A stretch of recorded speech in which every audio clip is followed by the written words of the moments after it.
Parathënie. John Wycliffe, rreth viteve 1330-1384. Ylli i mëngjesit të reformimit, nga Stephen Nichols. John Wycliffe është quajtur ylli i mëngjesit të reformimit. Ylli i mëngjesit në të vërtet nuk është fare yll, por planeti afërdit, i cili shfaqet në qiell përpara se të vijë agimi, ndërkohë që errësira e natës është e zezë pisk. Ylli i mëngjesit duket aq qartë sa nuk mund të ngatërohet me yll tjetër. Errësira kishte mbuluar gjithçka në shekullin e 14, shekulli i Wycliffit, i cili lindi në vitin 1330 dhe vdiq në vitin 1384, pothuaj një shekull përpara se të lindte Luteri. Në vitet e tij të adoleshencës, Wycliffe gjendej në Oxford. Thomas Braduardini, i njohur ndryshe si Doktor Profundus, jepte mësim teologjin, ndërsa Williami nga Ockham, i cili u bë i famshëm për të ashtu quajturin Brisku i Ockhamit, jepte mësim filozofin. Nuk kaloi shumë dhe Wycliffe u bë pjesë e trupës pedagogjike.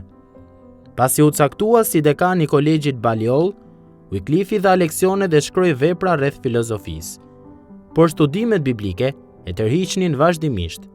Ai u angazhua fuqimisht në studimin e teologjisë dhe shkrimit, dhe ndërkaq zbuloi se sa shumë ishte larguar kisha nga rruga e drejtë, duke u rënë shumë shtigjeve e monopateve të gabuara.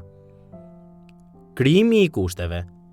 Në vitin 1370, Wycliffe botoi 3 vepra të rëndësishme si masa kundër prishjes dhe shturjes së kishës.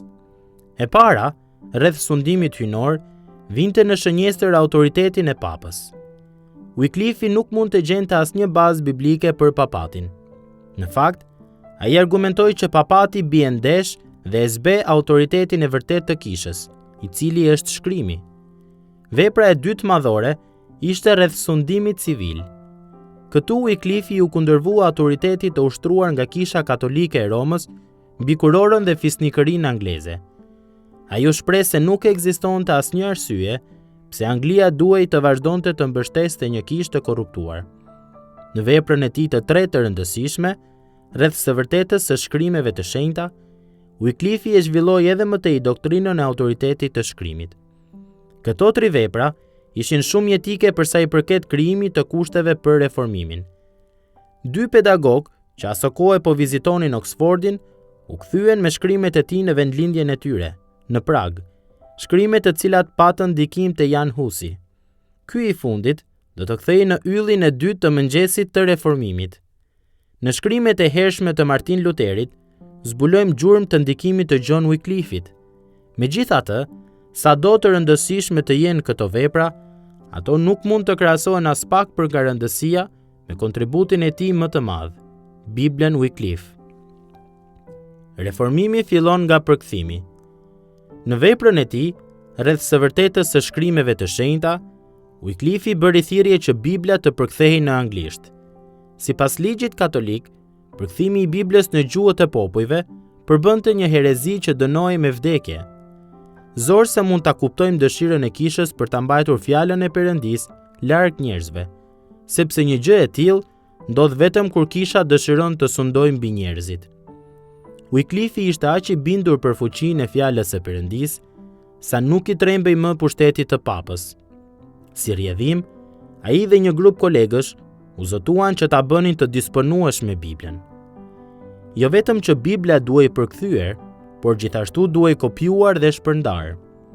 Kjo ndodhi para shpikjes së shtypshkronjës, me 1440-ën. Prandaj, kopjet e Biblës duheshin bërë me shumë mundim me shkrim dore. Pavarësisht nga sfidat, qindra Bibla u prodhuan dhe ju shpërndan grupit të predikuesve të lidhur me Wycliffin, të cilët predikuan për rreth Anglisë, ndërsa fjala e Perëndisë arriti njeri më njeri. Ndjekësit e Wycliffit u quajtën Lollard. Ata u shndërrua në vatra reformimi jo vetëm në Angli, por edhe anë Evropës.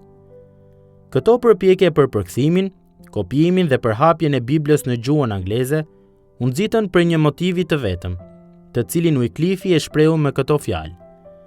Është e dobishme për të krishterët që ta studiojnë Ungjillin në gjuhën e nënës.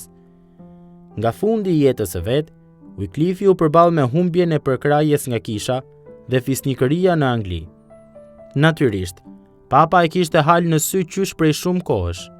Megjithatë, Wycliffe thoshte shpesh: "Jam gati t'i mbroj bindjet e mia deri në vdekje." Ai mbeti i bindur për autoritetin dhe rolin parsor të shkrimit dhe ja kushtoi jetën e vet thirrjes për t'i ndihmuar të krishterët që ta studiojnë vetë Biblën. Pas 2 tronditjesh cerebrale, John Wycliffe vdiq më 30 dhjetor 1384. Heretik dhe hero. Në vitin 1415, Koncili i Konstancës, i cili e dënoi me vdekje Jan Husin, e shpalli Wycliffin heretik. Kockat e tij u zhvarrosën, u dogjën dhe hiri u hodh në lumin Swift. Por përpjekjet reformuese të Wycliffit nuk mund të shkatërroheshin nga flakët apo të pengoheshin nga deklaratat e një koncili. Ky yll i mëngjesit shkëlqeu në horizont duke paralemëruar agun e një dite të re.